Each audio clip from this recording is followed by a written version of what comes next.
Thank you, James, for that much needed introduction as per usual. Today's topic is men's health and well-being. Let's talk for prostate cancer. So the prostate is a gland. It is usually the size and shape of a walnut and grows bigger as you get older. It sits underneath the bladder and surrounds the urethra, which is the tube that carries urine out of the body.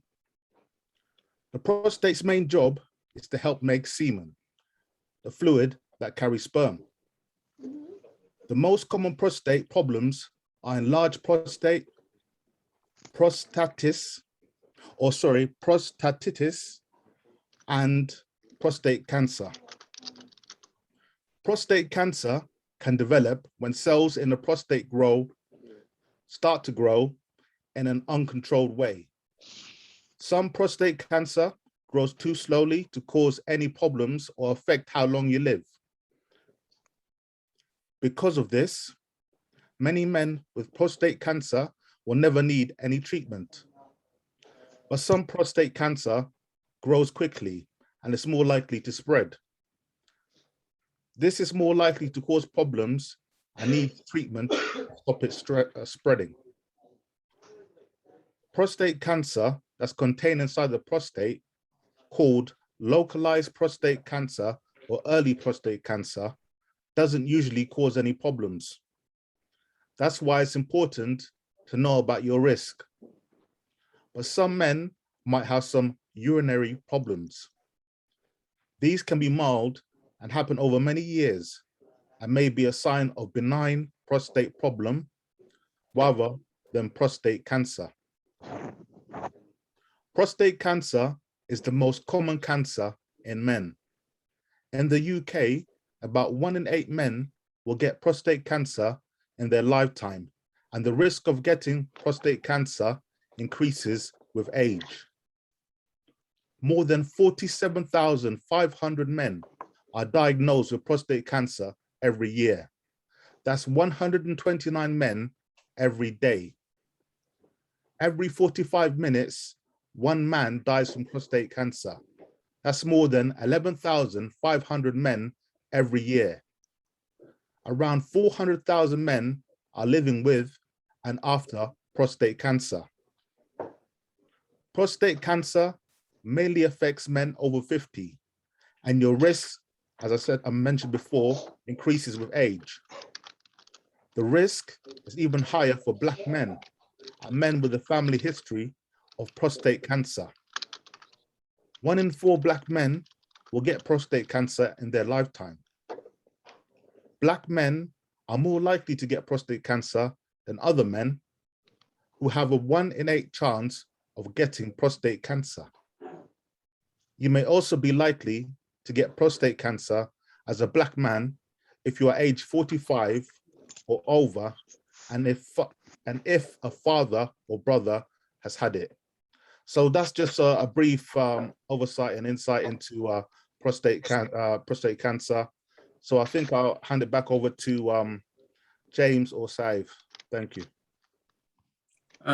Thank you so much, Tombi, for that data or information that is really quite relevant for us to hear, to listen, and to begin to understand and engage with, particularly for us men in the house, and also for women as well, in terms of your loved one, or maybe your son, or maybe an uncle or nephew, and whatever connection you have. It's really important to have some basic information like that. And data are probably very much dry all the time when we hear them. Oh, these figures are big, but I think what we can do with them is actually important in understanding them, and also trying to see how we can prevent, what we can do to advise people on what to do, testing, checking, and being aware of your health, doing the right thing that is advised for us to do. And I think that's what statistics or data can lead us to. They don't really threaten us, they open us, our minds and our understanding and our awareness. They make us begin to think, wow, I never knew about this.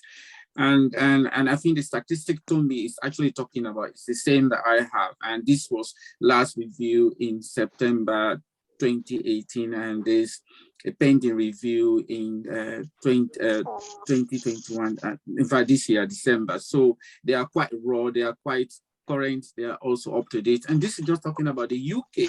Imagine the whole world. So it's a very difficult thing for us men, but it's also important for us to listen today and share any experiences. So we now move on to Saif, who is going to take us through the polls. And the polls will probably begin to also enlighten us. So Saif, back to you. Thank you, James, and thank you, Tom Bay, as well, for walking us through the basics of prostate cancer in general. So yeah, I'm going to share the poll. It should be available for everyone to see. There are only 2 questions today. So the first question is more men, well, question, more of a statement. More men voluntarily present for health checks than women. More men voluntarily present for health checks than women. Yeah, that's right. So do you agree? Do you not agree? Or are you not sure? So from that, the way I kind of interpret that statement is that men go to GPs more for health checks, things like that, I suppose, go to the hospital. And for the second question, statement, prostate cancer is more common in Black men than in white men. Again, the possible answers are that you agree, you don't agree, or you're not sure. I'm looking forward to the discussion on this one. I'll just give everyone like another minute to do that. Quite a few people have already answered.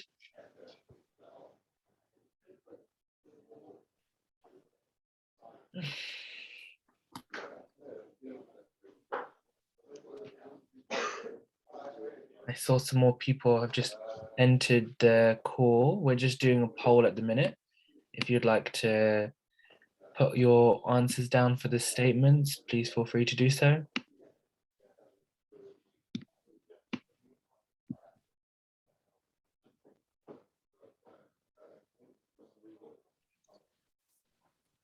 Okay, I'll give like 20 more seconds.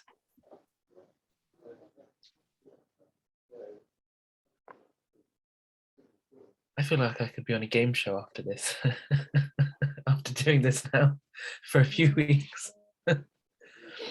Okay, brilliant. So almost everyone has answered, so I'm going to end the poll now. Okay, and let's share the results. So with the first one, more men voluntarily present for health checks than women. So no one agreed with this statement, which is very interesting. 86% of you disagreed and 14% of you are not sure. That is very interesting. I personally would say that I'm not sure. I don't really know, I wouldn't know how to quantify that, to be honest. How many more men than women go to get checked up or vice versa. I'm not really, I don't know. It's not really something I've ever really thought about. Does anyone else have anything to add on that they'd like to talk about?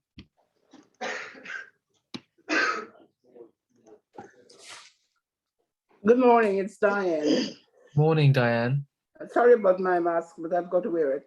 Why I base my answer on is that I'm looking at the men around me, and it's so hard to get them to go to the doctors.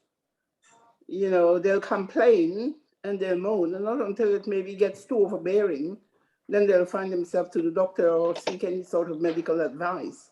That is where I'm basing. That's about around the folks, young and old around me, men. Brilliant, thank you, Diane. It's quite interesting there that you say people just don't want to go to the GP. Ashley, you have your hand up. Would you like to comment on that? Hi, I'm Ashley. I'm from Compass Recovery College. I honestly think it comes from the place of stigma. So it happens with mental health as well. Men don't like to talk about their own mental health. And in my opinion, that extends over to physical. So I think less men go because less men want to put themselves out there. Thank you. Thank you very much, Ashley. Esther, you have your hand raised. Yes, just like what Ashley has said, I'm one of the people who said I don't agree with the statement.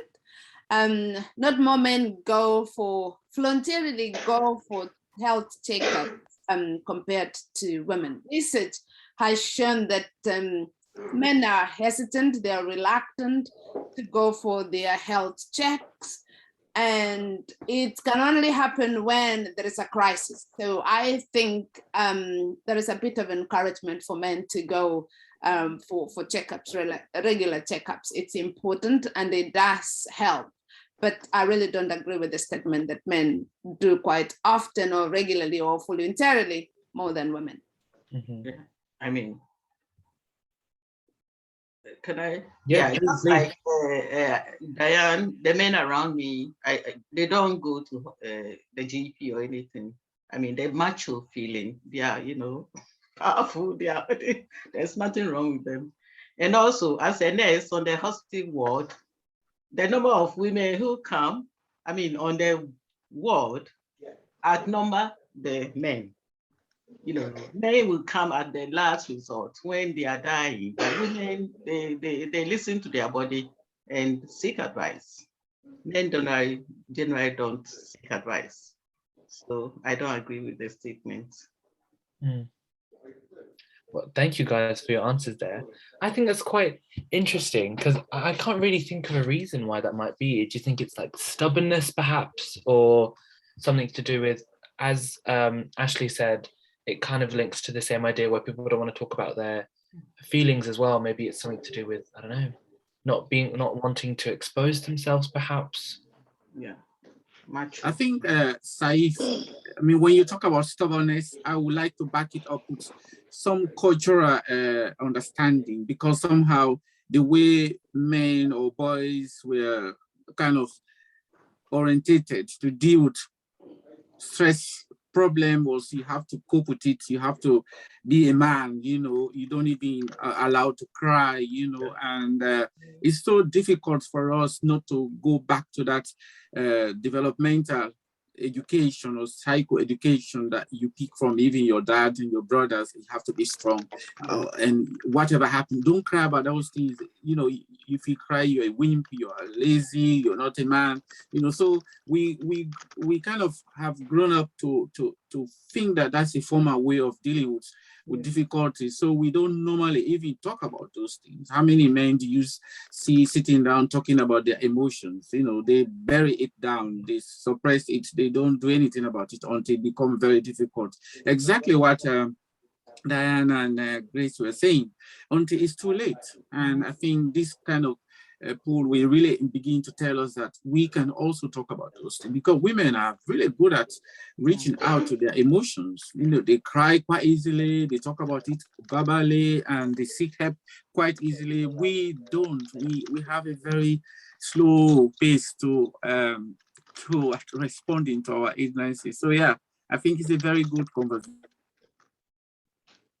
Definitely. Thank you, James. Does anyone have anything else to add to that? Yeah, I think, I had a brother who passed away because of prostate cancer. And I learned about it last minute, when, it was advanced and he was almost going. So that will confirm that. Because he was the patriarch of the family. So nobody knew he was dying. So when I got, as a nurse, I would have helped and all that. By the time I got to know about it, was a year or two, and he was gone. He didn't want to tell us in this country. So it's not like Africa or whatever, So that confirms how men behave. Sorry about that. I have had this, sorry. Sorry, no, go. I've had the same experience as well with my older brother. He lived in America, but when he came, we asked him as he was getting on to get himself checked out.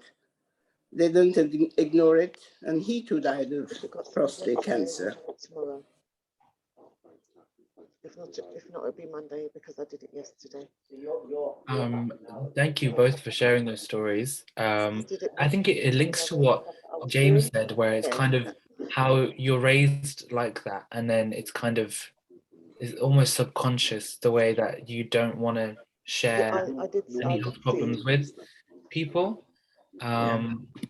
which is it's a shame, but you know it is a reality, and it's why we're having this conversation today, I suppose. So yeah, does anyone else have anything they'd like to add to that, or any other point? At the moment, Saif, just me, you, and Tumbi. I don't know if there's any other gentleman in the house, but it would be really important for us to listen to men and to get their view on this. But we don't have any. But I think we're really happy with what the women are telling us, because I think they observe us more.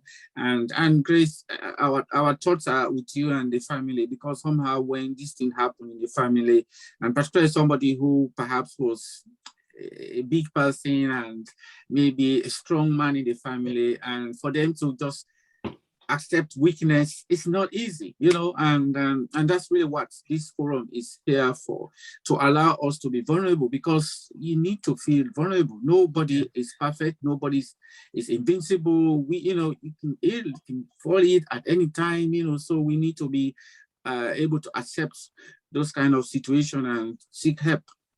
Well, thank you guys for sharing, because this is really the benefit of this forum. Back to you. I just wanted to come in and say, I mean, from the forum, we can see quite a few men, James, Sahib, Tompe, Ashley, quite a few. In Reading, the experience has been even just the men's group hardly there. We really appreciate the women that has just come up to support men to talk about their health, to talk about how they can actually go for checkups. And as James was saying, culture's played a big role where men have got to be strong, even up to the time when you are dying. You don't have to talk about your personal life, your health and all that. But women, you find there are so many women groups where people come together, they talk, they share. Women just go, as James was saying, they express their emotions. But the men have been brought up in a way that you need to be strong. You don't have to show your emotions, otherwise you'll be seen as a weaker sex. And so they want to be strong, but then the consequences are huge. And hence I want to appreciate this forum where people come, where they talk issues that people regard as stigma, mental health, prostate cancer. People can really have a safe space where they can freely talk. Here, people share their lived experiences.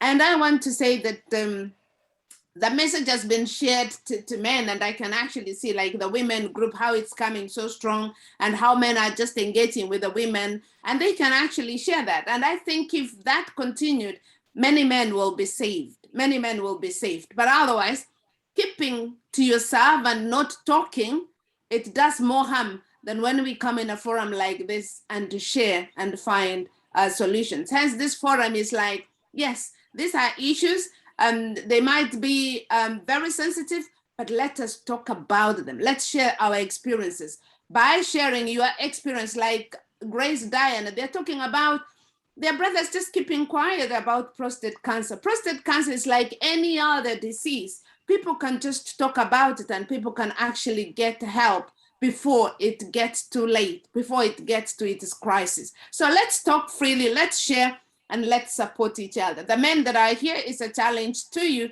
just to talk to the other men and just say, yes, let's talk. And there is help when the issues are kind of diagnosed early. Thank you. Thank you very much, Esther, for sharing that message. I think that's totally, really, really important. And I totally agree with that. I think it is important for those conversations to keep happening, to start happening, I should say. And yeah, I wanted to, sorry.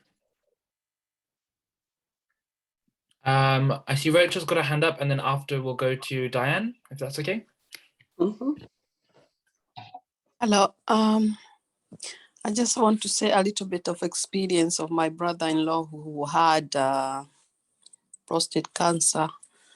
And he was diagnosed when it was too late. He came in this country and he was told that it's there and he can only live 6 months. And we didn't believe it, what the doctor said, but exactly 6 months, that's when he left us. So the same way Esther has said, you need to be checked early as possible, because you don't want to be checked when it's too late for them to see how they can help you. So I think we should help brothers and husbands, whoever, help them and encourage them to go and being checked as early as possible. Thank you. Thank you, Rachel, for sharing that story. Diane, would you like to share? Yes, I often wonder why men I've seen again around me, they will sit and discuss football, cricket, all the games, but I've yet to see them discuss health issues. Whereas women will share anything or everything if we're comfortable with the group, but men, they seem to just concentrate on the games or other things rather than speak about their health issues in general. Yes, Diane, that's a very, very, very good question. Believe me, it's a very good question. It can only lead us to what we've actually been saying. Because when men, I can include myself when I talk about sports, football, climbing mountains, jumping over the fence, and all of those things, it's like a man thing. It's strong, it's energetic, it's a hero. He can jump, he can score so many goals, and it's publicized.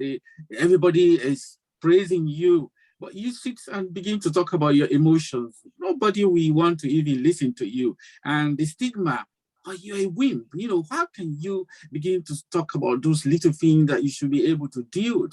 I think that's the big difference. We look for those bigger things, and men tend to take very risky activities, event that is so highly risky. But again, we are very, very vulnerable. We are just as weak as women. In fact, women are even more stronger than us when it comes to actually recognizing emotions and talking about them freely. Because when you guys talk about your emotions, recognize them, it's a really good way of releasing the tension. But we have that tension in us. And you can see how aggressive we can become, even when somebody wants to talk to us about those things. So in this house, I think, like what everybody's saying, let's be very courageous, mainly the women in the house.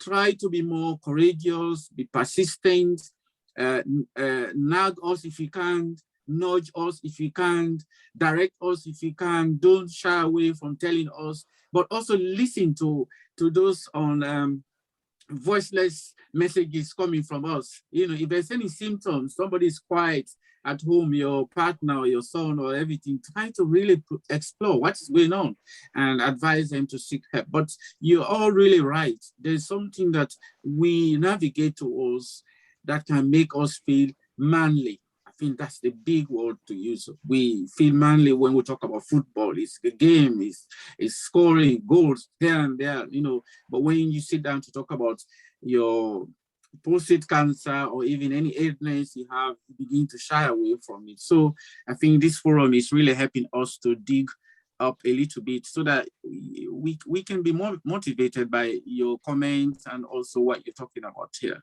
Thank you. Thank you, James, for sharing that. And Diane, I think it's interesting because I think the idea of like talking about football and talking about sports kind of provides a sense of solidarity in the same way that talking about feelings, mental health, physical health with perhaps women, you know, provide the same kind of sense of security. Esther, I see you have your hand raised. Yes, I just wanted to re-emphasize how important what we are talking US. We are only 13 of us here. And 3 participants have already shared that their brothers passed of prostate cancer. So, and not everyone has shared. I'm only just looking at the statistics now. 13 and 3 of the ladies have shared that my brother died of prostate cancer. How serious is it for men to go for health check? I want to say very, very serious and very important for men to go more than talking about football. You can never talk about football and all other these things if your health is affected, if you're not healthy. And so I wanted to say that if we did a research and get some good population of people and say, you know, people to share their experiences of maybe husbands, brothers, uncles who have died of prostate cancer. If 3 out of 13 is the statistics we're getting here, I will say that this is too many to lose lives when we can go for early checks and lives be saved. So what we are talking here is really important. And I think ladies here, men here, we need to take this seriously, share to our husbands, our dads, our uncles, our cousins, just tell them to go for early check. Yes, they may find that this is not important, but we need to emphasize that this is important just to save lives. Otherwise, lives are lost just simply because people have not gone for their early checks. Thank you. Thank you, Esther, for stressing the importance of that. Yeah, you've got me thinking quite deeply now about people in my family as well and what that has kind of led to. Thankfully, no one in my family has passed away from any serious health conditions, but, you know, conditions have worsened, which is, you know, another kind of symptom of not going early to get checked for certain things. So yes, thank you for sharing that. I wanted to put someone on the spot. I hope you don't mind, but Ashley, I know that you're from Compass, which is the recovery college, I believe. And I wanted to ask you about your experience of perhaps do men talk in groups? Perhaps do they talk about health? Do you encourage people to talk about health? I'm just kind of curious about that. Would you mind sharing at all? Yeah, of course.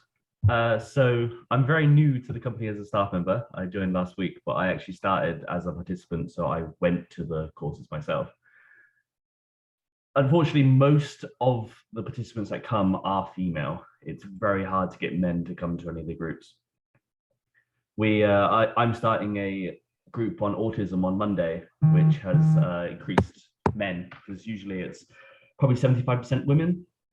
But yeah, even getting people to come to support groups or anything like that is really difficult. I'm here as outreach work, so I'm going to be helping create courses and help little groups with their mental health. So I'm here just as like a learning experience, and so far it's been really interesting. I've really enjoyed it. But yeah, it's very, very hard to get men to talk, which hopefully will be able to change soon because it's more important than ever. Yeah, definitely. Thank you very much for sharing that. And thank you for coming as well. It's great to have you. Brilliant. Good to be here. Fabulous. So does anyone have anything to talk about with this point? Otherwise, I'll move on to the second statement. Nope, that's fine. The second statement, prostate cancer is more common in Black men than in white men. So 57% of you agreed with this statement, 14% of you don't agree, and 29% are not sure. I did some Googling whilst we were talking, and I found out what the answer was, according to the website. But I think I would like to get everyone's ideas first, I suppose. Would anyone like to talk about maybe why they put, whether they agree, disagree, I'm not sure.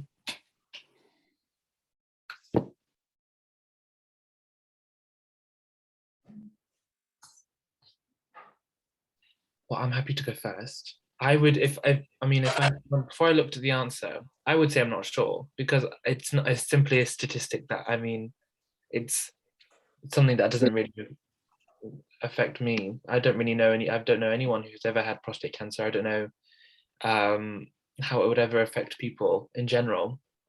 So yeah, does anyone want to help me out?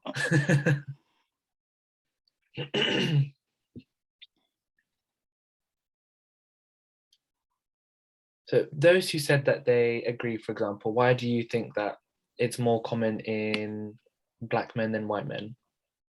Is there like some reasoning behind that?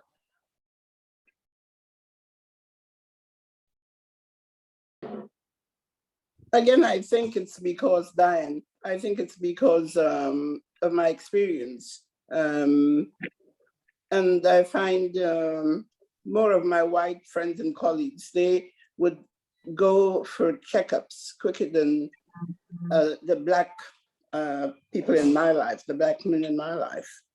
And it's just a general attitude or the lethargy of going for health checks. That's the reason I put what I did.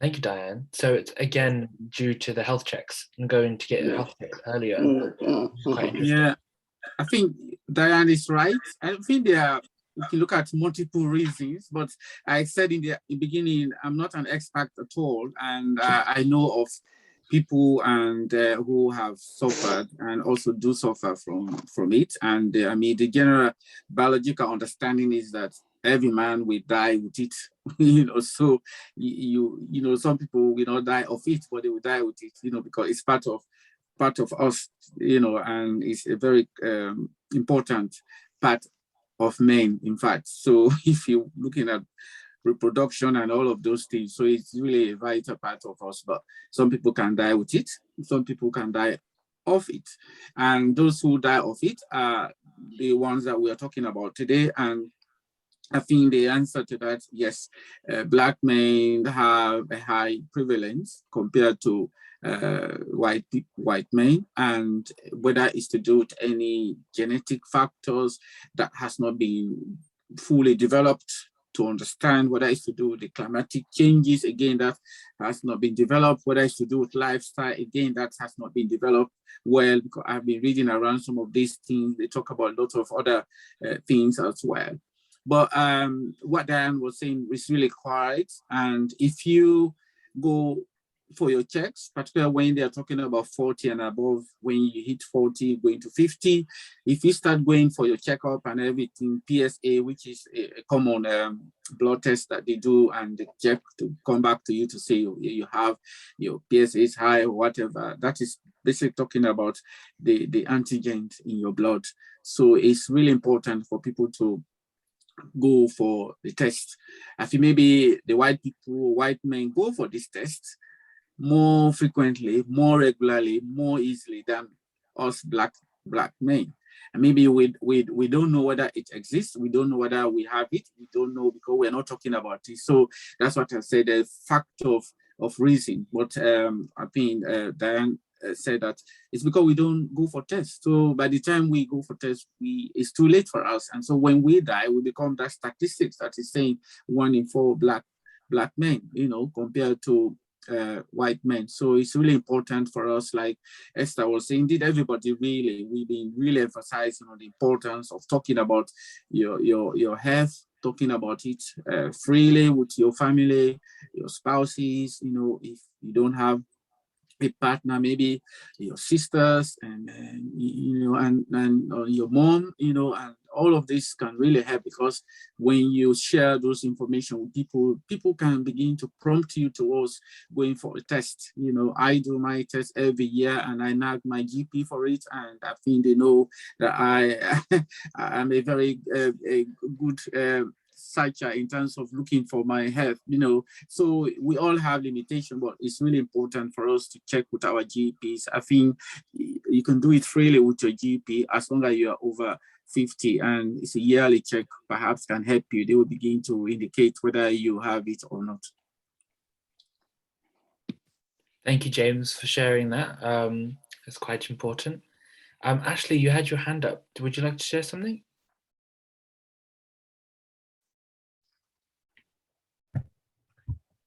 James covered my point at the start of the session. Tombe mentioned that 1 in 8 men get prostate cancer, but then 1 in 4 black men get prostate cancer. So I was just going to point that back out, but James already covered it, which is great. Brilliant. And that was also what I was going to say. I didn't realize it was already said. But yes, so that is a shocking statistic, really. But we have discussed the reasonings behind that. Would anyone else like to share any point they have around this?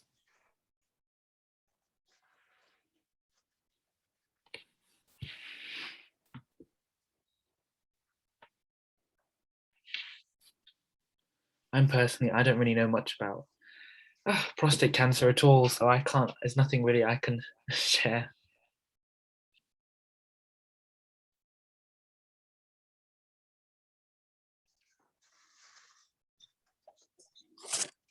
Well, I mean, the only thing we can actually emphasize on Saif is now the floor is open to anybody to share. But I would really want to ask this question: how motivated will you be now as a sister, a wife, an auntie, you know, or a gentleman in this forum to be aware of what you need to talk about in your health, and also to minimize the stigma for yourself? Because sometimes we stigmatize ourselves before other people stigmatize us. If we're hesitating that if I talk about this, people will look at this and they will make this kind of comments. It's your health. The more you talk about it, the more people can listen to you. You can actually make people listen to you.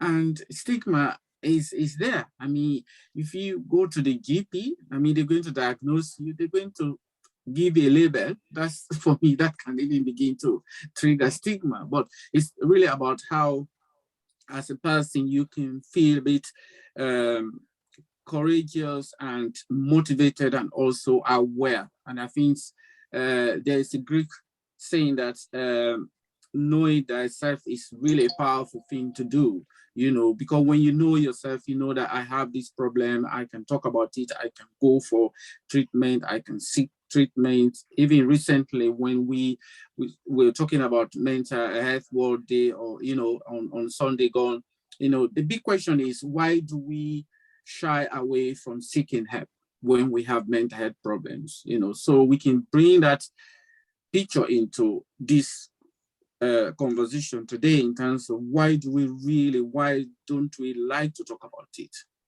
What are the thinking behind it? You know, so please, let's see what people can comment. What are the thinking behind not really seeking help? Is it from our culture? Is it something we have learned during the course of living, engaging, contacting people? Are we afraid of something? Do we think that our voice will not be heard? You know, is that like the power imbalance? If you go to your GP, they will have more power over you. Let's talk, please. Let's really try to fix on those questions and discuss, because that will help really engage us. So as usual, just put your hand up and Saif will recognize, and you can. So thank you very much, James, for asking those questions. So does anybody have anything they would like to share surrounding those questions? Anything that any actions they're going to take now that they think they wouldn't have done before? I think Esther raised a really good point earlier about making sure that you, I think it was Esther, about making sure that you talk to your family members more, your dad, your uncle, your cousins, things like that. I think that was really important. I see that we have a message in the chat. No worries. Unfortunately, men do not get checked as they should, although some do. However, I watch some I know die from the disease, diagnosed and has a few months to live, but lived for nearly 3 years after diagnosis. It's a pride thing of men not wanting to speak about their health. Yeah, and thank you for sharing that. It's very, very sad to hear, but yeah, I think it's really important that those conversations do happen. But how can we make those happen when there is this, as you say, pride, you know, stopping men from talking about it? Tombe, I see that you've raised your hand. Yeah, I was just wanted to say, basically, I think it starts with education. You know, kids from a very young age should be taught about things such as prostate cancer and its risks, you know. And I think it's really down to education. So children feel comfortable, or young boys feel comfortable when they reach, you know, an older age, to talk about prostate cancer, you know. So they don't feel so ashamed, or the stigma, or, you know, it's chipping away at their manhood, you know. So they can open up and discuss you know, the dangers, really, of prostate cancer. So I think it should be drilled into children from an early age. You know, it's okay to talk about things such as prostate cancer or your mental health, and it's not, you know, unmanly, or, you know, you're not a weakling, or all these kind of things, you know, these negative attributes that are put towards things such as prostate cancer. So I think get the children, you know, nip it in the bud, start from an early age, and you know, it'll be much easier in later life for men to feel comfortable talking about these things. And education, you know, let the kids know about these very high risk things that they may encounter in their life, you know. So yeah, that's what I wanted to say. Basically, educate the children, so in later life they're more adjusted and more comfortable in seeking the help that maybe they might need one day. You know, you never know. It's a lottery, and you know, some people get it. Obviously, some people don't. So it's just being better, you know, safe than sorry, and prevention is better than cure. So thank you. Thank you, Tombe, for sharing that. I totally agree. Education is so important. Diane, you have raised your hand. Yes, I wanted to say that one of the things I started to do, just to complement what Tombe's just said, is I'm trying to get my sons and my nephews to talk to the younger boys in the family. I do, but I think it's better coming from the male members of the family. So eventually they might be able to be a bit less fearful, because I think it's an inherent fear, actually, and as is part of the problem.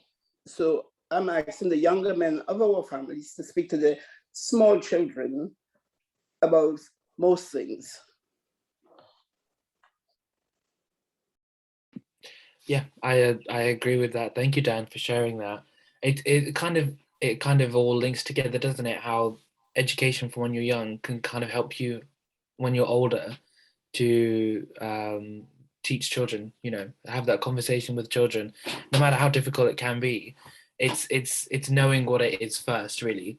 For example, me, I didn't learn about what it was in the school, and I don't really know much about it now. If I was to have kids, or my family were to have young people, I mean, like I have nephews, whatever, young cousins, I wouldn't know what to say to them.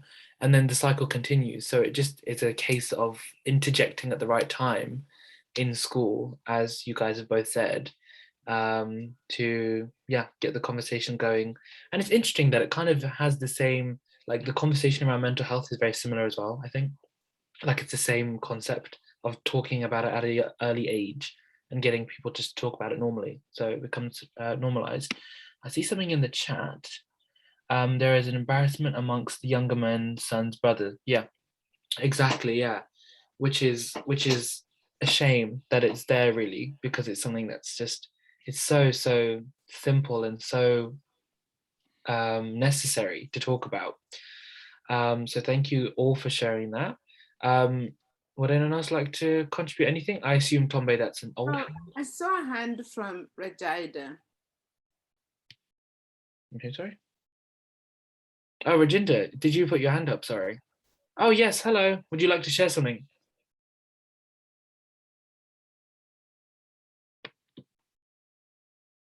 Would you like to share something, Rajinda? He's muted. He needs to unmute himself. I'm all right, you know. I'm healthy. I attend a gym and other things. I do gardening, allotment, and I keep fit, you know. That's good. Thank you.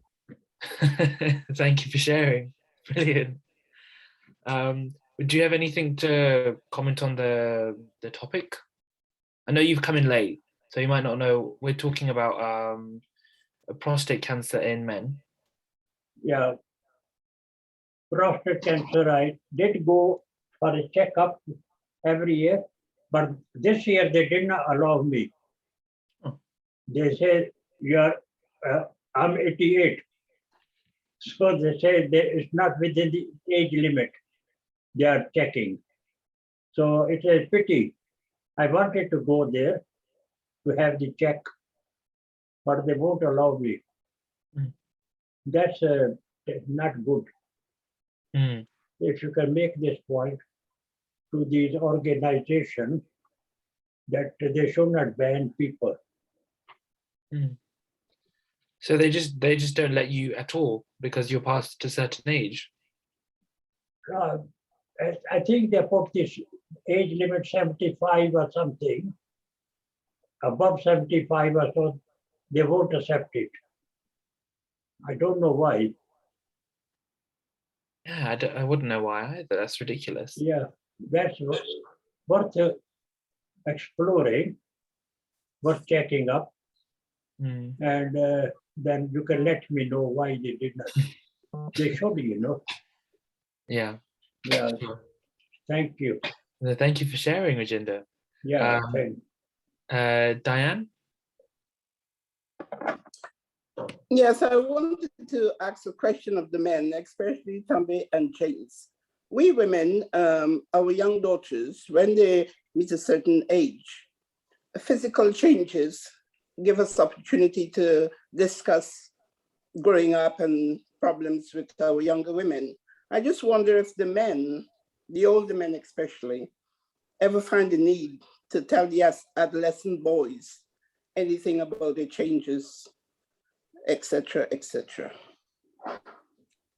Again, Diane, that's a very, very important question. And I think this is something us men in this forum, even if Tombe, I know he's a young man, but maybe one day he's going to have his own family and it's important for us.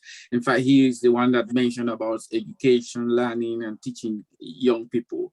I have some time with my boys, you know, and we talk about these things, but some of the times you have barriers coming from teenagers or young people in this society when they feel they know a lot because they have devices that can talk to them about things, and also they talk about some of these things in school. So you really don't know where can you interject, how can that be effective, whether it's going to be appropriate or relevant to them, and most of the time, because they are so much preoccupied with their devices, games, and all those things, it becomes so difficult to talk. So I normally catch my boy when I'm giving him a lift in the car, and also when we are alone. Suddenly, I'll begin to talk about some of these things, which is different from my own childhood because if I'm not in school, I'm with my dad on the farm. So we talk about these things. So here it's so difficult, but Diane, that is a very, very good question for all of us. And I think it's a really good thing to us because women do that with girls anyway. They begin to talk about the changes. So I've been doing that, but I don't know how many of us on this call can or are able to do it. And also because of the way we work, our lifestyles, we don't have time. Sometimes if you're working 24 hours, when do you actually sit with your boy and talk to them when they are in bed? Because you come home maybe very late and you go to work early in the morning. So it's really important for us to bear that in mind. Thank you, Diane, for bringing that up. I was going to bring it up anyway. The other thing we also encounter for us coming from Africa at a certain age, maybe 20 and above or 13 and above, when they ask you, does this exist in the family? You don't know because, you know, our parents or dads die of so many other things we don't even know, because there's no postmortem to tell you how your dad died, what killed your dad.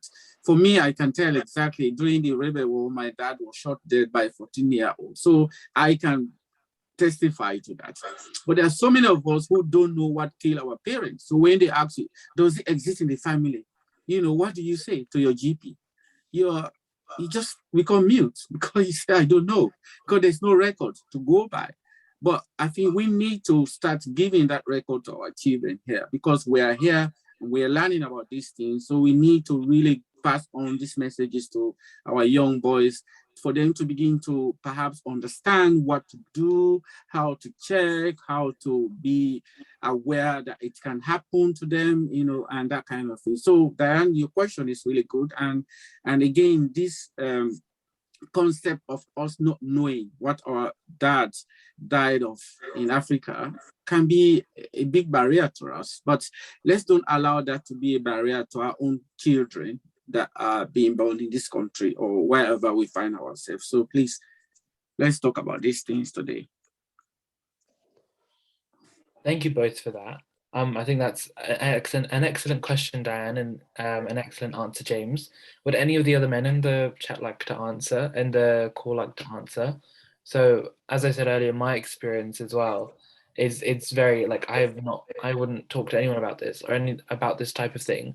And even with my younger cousins, I struggle to talk about anything other than like at the very least their mental health, because I don't know, I feel like it's quite it can, I find it uncomfortable, which is quite a selfish thing to say, but that's just my nature, I suppose, that I'm just not selfish, more more just uncomfortable talking about those types of things, but that's my experience. Rain, you raised your hand? That's just the barrier. Pardon? I said then that's the barrier. That is the barrier. Breaking that uncomfortable feeling. That is the barrier that is causing us not to talk about things. And I suppose it's kind of product of me being raised in an African Asian family. It's just the way that we were raised, I suppose. Lorraine, you have raised your hand. Thank you, Saif. I've been sitting here and listening to everybody speaking, and I have to smile really, because it seemed to be I don't know if I can say a generational thing. Our men.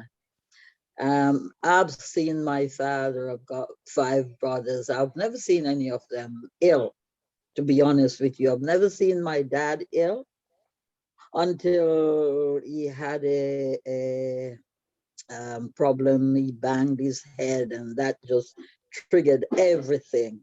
And you know, he died a short while after. But apart from that, you know, the men in my family, they are healthy. And I'm thinking that, you know, Saif, I listened to you and I said, wait until you get married. Your wife will be catering for all your health needs, and she will make sure that you're healthy. And I think this is what us as women do. I know that my mother, she really looked after my dad. She would, you know, just prep him up and make certain he's healthy. And I think that trickled down in our family. And I have not seen anything like prostate cancer in our family. But these things, they happen. It's a part of our lives. But some of us, we're not prepared. Certain things I spoke with I've got 2 children, a boy and a girl. And usually I spend time, especially on a Sunday morning, to fill them in on, you know, what life has to offer, what can happen in their lives. But my son seemed to be a bit squirmish, but my daughter would listen, and then he would go to his sister and find out the details of everything that was going on. But he wouldn't listen to me because he was a bit sensitive about it. And they'd be chatting, and you know, and I'd hear them laughing, and I'd say, what are you 2 laughing about? And they'd say, nothing, Mom.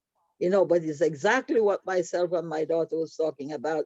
So the family, siblings, they can be instrumental in, in what's relevant to a healthy life, whether it's prostate cancer or mental health or anything like that.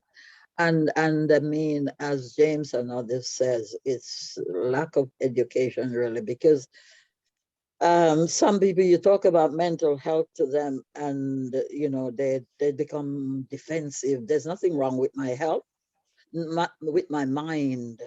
But I think every one of us at some stage, we experience stress, anxiety, and, and we need to be educated.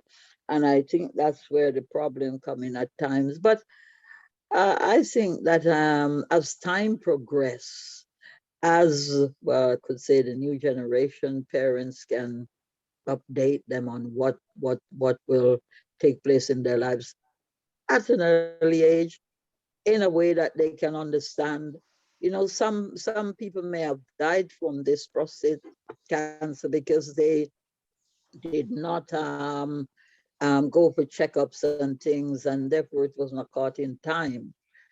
But I think things can be changed as time progresses. So it's good to talk. I don't know anything about prostate cancer, but what little I share with my children, I think they can take it into life and check on themselves. Yes, and men does not go for checkup unless something dire happens. And I think this is where the problem comes in. So I encourage our men on here to go for checkup. There's no problem. It's just checkup. Go for checkup and make certain that everything is okay with the body. Thank you. That's all I want to say. Thank you, Lorraine. You and I both are in the same boat. I don't know much about prostate cancer either, but thank you so much for sharing that. I think something you said there, you raised a point about how it's really good for family members to have someone to rely on, like a siblings or parent, things like that. The way I see it, I agree with that, but the way I see it is that sometimes you can become too reliant on them. I think of the example of with my grandparents, for example, my granddad relied quite heavily on my grandma. And I think maybe that kind of leads to they know it all almost, if that makes sense. And it can get a bit too like, I don't know, health wise, maybe they don't have all the answers, but then it gets to a point where maybe they don't know that. That's kind of how I see it. Do you? Okay. Yeah. I suppose so. I suppose so. But in time, as people mature, they learn to stand on their own feet and seek out what's best for their health, and so on and so on. Thank you. No, yeah, I agree. That's true. I think I think that kind of opinion is quite close-minded because I only knew my grandparents when they were older. Of course, I didn't know them their whole lives. But yeah, so thank you for sharing. Would anyone else like to share anything? Maybe in response to Diane's question from earlier? Well, basically, Saif, I think when you mentioned that sometimes it can be a bit difficult to rely on one person in the family for information like this, what we're discussing today, which is quite sensitive. But at the same time, we also have a lot of thinking behind that as well. If I have a mental health problems, my thinking might be, I don't want to impose on other people, so I keep it to myself because it's really thinking about others more than thinking about us. And that can happen sometimes because we put other people first before we put ourselves. And then that can also be another hindrance to us. It can also be an advantage. We need to look at both sides of the story anyway, because some people might say, oh, I don't want to allow them to feel my pain or my stress or my anxiety and all of those things. And by doing that, you're actually accumulating the fear, the anxiety, and the pain. By sharing your anxiety and pain with people around you can make a lot of difference. Maybe there's somebody who might think, oh, I know of a service that can help you. Oh, what about this? Have you done this? So searching information, it's not just a one-way traffic. It's not just about reading or Googling. It's also through people conversation like this. Today, a lot of people have learned a lot from each other in terms of what prostate cancer is. And that's the reason why it's good to talk about this thing. But Diane was saying that it's so difficult for us. And maybe with the changing in society, but at the same time, a lot of people now depend on devices. How many of us talk to each other per day? If we calculate, maybe it'll be less than what we used to do because we are constantly talking to our mobiles and listening to WhatsApp and reading texts and all of those things. So it's really important for us to have a good balance. And like Rajinda was saying, exercise can also help in dealing with some of these things, because when you keep yourself fit, that's what science is saying, and it really can help. So there are a lot of opportunities for us here in the society where medicine is advancing, for us to be aware and seek help and be able to prevent something that is preventable, or can be treated. Thank you. Thank you, James. Would anybody else like to share, expand on a point, answer a question? Feel free. Yeah, that's very true. That is actually very, very true. A lot of people underestimate diet. I'm sorry, this is something that someone just said in the chat, that it's important to eat well. But yeah, diet is so, so, so important. And the things you eat and the routine, like when you eat, all of those things really drastically affect not only your physical health, but also your mental health as well, which is something I found growing up. I'm a big advocate for that point. So thank you, Galaxy, for sharing. I don't know, we'll never know what your real name is. Did anyone else have a point they'd like to share?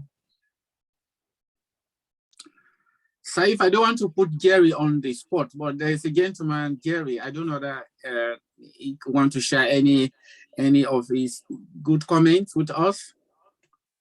Please. If you're there. Or is he gone? Maybe he's gone. He's come off mute. Yeah, I think. I'm not sure if you're speaking, can you Jerry. hear me? Oh yeah, we can hear you. You can hear me. Yes. Okay. Thank you for asking me. Okay. I've got a question here. I'll read it out. Have you spoken about those of us with dark skin, i.e. black people and brown people with high melanin, having a lack of high dosage of vitamin D and zinc to combat the lifestyle of living in countries of little sunshine? White people need about 20 minutes of exposure to the sunshine. We need over 2 hours of exposures to accrue our necessary level of vitamin D.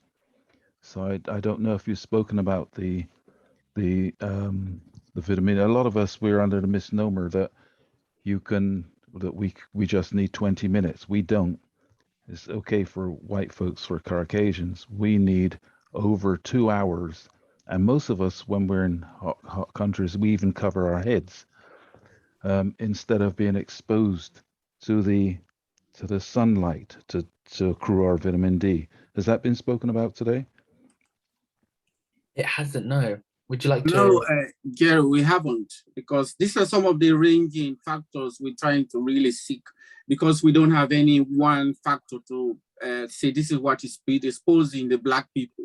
But your comment is really valuable. In fact, that's the reason why perhaps we need a lot of us on this call to be able to share some of those things. Vitamin D is very critical in helping us to combat a lot of illnesses, and can also help us withstand a lot of diseases, which white people can actually just fend off easily.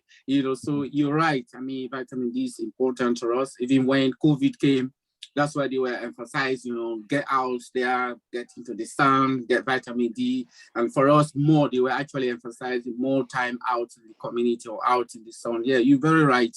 And I think we should bear that in mind, that when we are out and about, particularly when we go on holidays, we should not be covering our skin, because we need the sunlight, to give us vitamin D. But Jerry, thank you so much for your contribution. It's highly appreciated. And it's directly related to prostate cancer. prostate cancer, or is, you know, the vitamin D and the zinc. So that's what we're not being told. There are a lot of things we're not being told. They know of it, but they're not telling us. And I think that's also why some people are afraid of going to the doctors and that. I'm just been, was it Henrietta Dash? No, her name keeps just disappearing from my head. Where she's had the experiments made on her. Anyone know about that? No one's saying anything. Henrietta Lacks,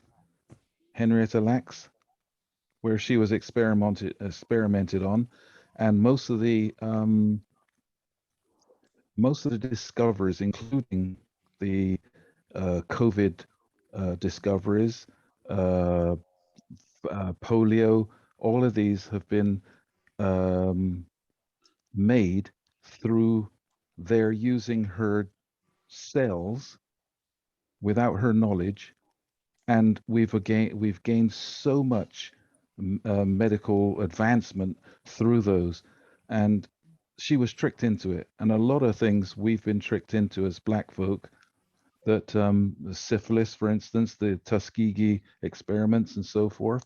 So that's why many of us are a little afraid also of going to doctors, because they experiment on you sometimes and don't tell you. So until they come clean and apologize for all these experiments, even now, it's kind of difficult to go to the doctor and he says, oh, you've got this, you got that. And they don't even explain why we've got high blood pressure as well. High blood pressure is something that's now become innate through slavery, that they pumped us with so much salt and sugar. That's why we have diabetes and we have high blood pressure. And so we need to be warned about taking the salt and the sugar intake, but they don't speak about these things. And our Black doctors don't speak about these things. And these things need to come out. There needs to be an apology, and we need to start afresh. Then people won't be afraid to go to the doctors, because when you go there, you don't want to hear bad news. You want to hear, okay, if I've got bad news, what can I do? And to tell you the truth of what you can do. Thank you. Again, Gary, thank you so much. I think quite a few people know about the story you're talking about. In fact, there are messages suggesting that, yes, the medical world has benefited a lot from those tests that you're talking about. And I think there's a long history here with Africa and the West and all of those things, and lack of information, passing on the right information at the wrong time to the wrong people.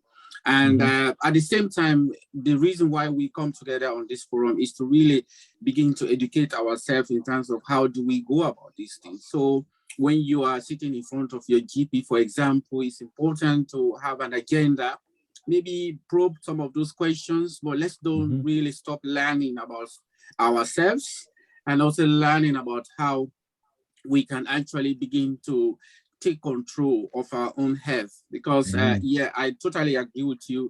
We need apology, but why apology is not coming? Well, let's start doing something about our own situation, and then we can't leave our situation to anybody else but ourselves. So we need to be more vigilant, more proactive, more active, and coming together, helping each other, suggesting remedies or recommending tests and all of those things. So it's really important. But your comments is a valuable pointer or indicator to us.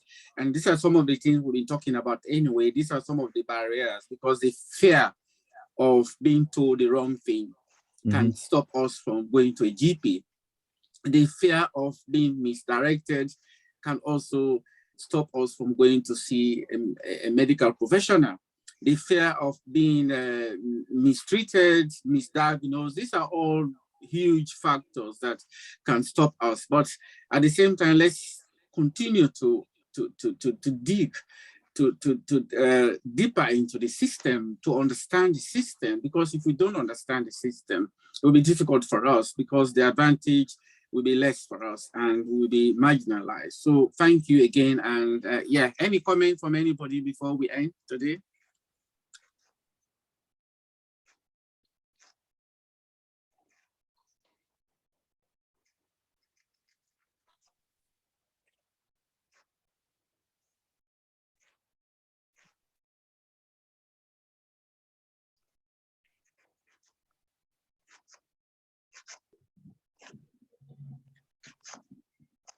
I think it's been very informative as usual.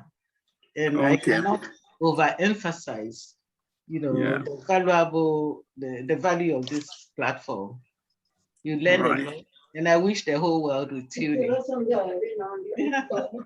Yes. Yeah.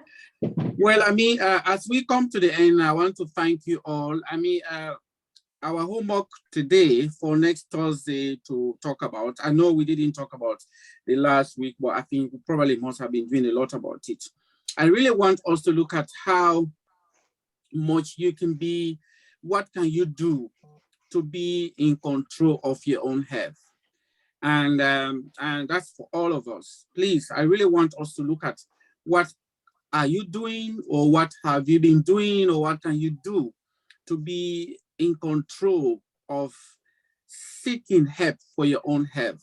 That will be quite important. And you can also relate that to your family if you want, or your community if you want, but let's focus on ourselves. And for us men, I want us to look at a few questions here. And when they talk about PSA, I think Grace and other nurses in the house will probably tell me more because they know a lot about that. When they say PSA, I think they are talking about prostate specific antigen. And that's the test they do for us when we are over 40, going to 40, 50. I think that's what Rajinda was talking about. They probably stopped doing his PSA, which is a yearly test. So for us men, this is a challenge for us. So I would like us to really seek an appointment with a GP, your GP this week. And please just have few of these questions here. You know, check whether you are at risk of prostate cancer. I mean, it's a simple question. Just check, am I at risk? And if the answer is yes or no, just say why, you know, and why am I not at risk, or why am I at risk? And then, and also look at how you can actually ask for PSA test because you need it. I know probably they might say at this particular point in time, you don't have enough test tubes for your blood, you know, but nevertheless, try to book an appointment that will be in waiting until the test tubes arrive because of the crisis in terms of importing or exporting things. So please, those three questions for us will be important, whether you are a young man or at my own age, please, because I do that every year and I know I'll be working with my GP on those notes. And there's a lot of advice in terms of the food somebody mentioned, you know, red meat, dairy food or products and all of those things, you know, balance, brown rice and vegetables, exercise and all of those things, not a vigorous exercise but any consistent exercise, whether it's 15 to 20, 30 minutes a day, is consistent, will be good for you. And above all, really, it's good for us to start watching our moods as well. And I would like us to start maybe monitoring moods and also the thinking around some of these things, around seeking help. And that is in our homework, please. So let's focus on the homework in terms of how am I in charge of my own illness or my own well-being? What am I doing good? And what do I need to improve on? And what have I observed in my own family that I need to talk to somebody about? And that kind of thing. And how courageous will I be to talk to my husband or my son or my nephew, uncle about some of these things? Because the statistics that we have had today is quite alarming, 1 in 4. And when Esther was talking about even among 13 people, 3. So, you know, 3 in 13, that's it's a big number. And these are just numbers that we heard about, you know, and our heart goes to all of those people who have lost loved ones through prostate cancer. But it's really important for us to bear in mind that we can actually take our own health and make something out of it and minimize the stigma before we are stigmatized by society. We need to minimize the stigma. I think by talking about it, you're beginning to normalize it, because when things are normal, they become acceptable in our society. It's only when you hide it, it becomes like a stigma or an area of vulnerability. But when people know that oh, you're not the only person that struggle with this. I know of somebody, then you're normalizing it. And that normalization can also help to mobilize us towards taking an action. So on those notes, I would like to thank you all, and except if anybody has any comment to make.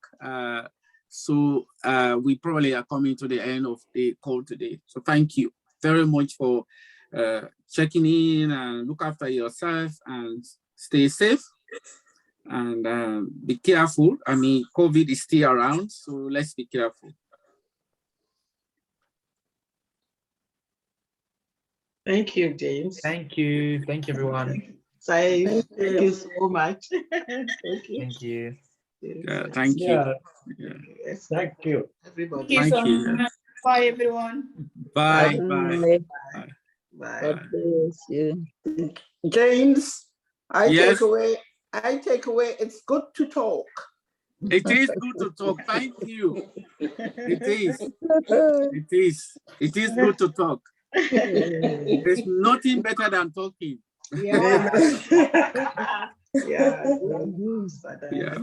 It's good to talk. That's the biggest takeaway I've ever had. It's good Yeah. to talk. So let's keep talking. Yeah. Okay, bye. Bye. Bye. Bye. Such a good from James. Bye-bye, everyone. Thank you. Take care.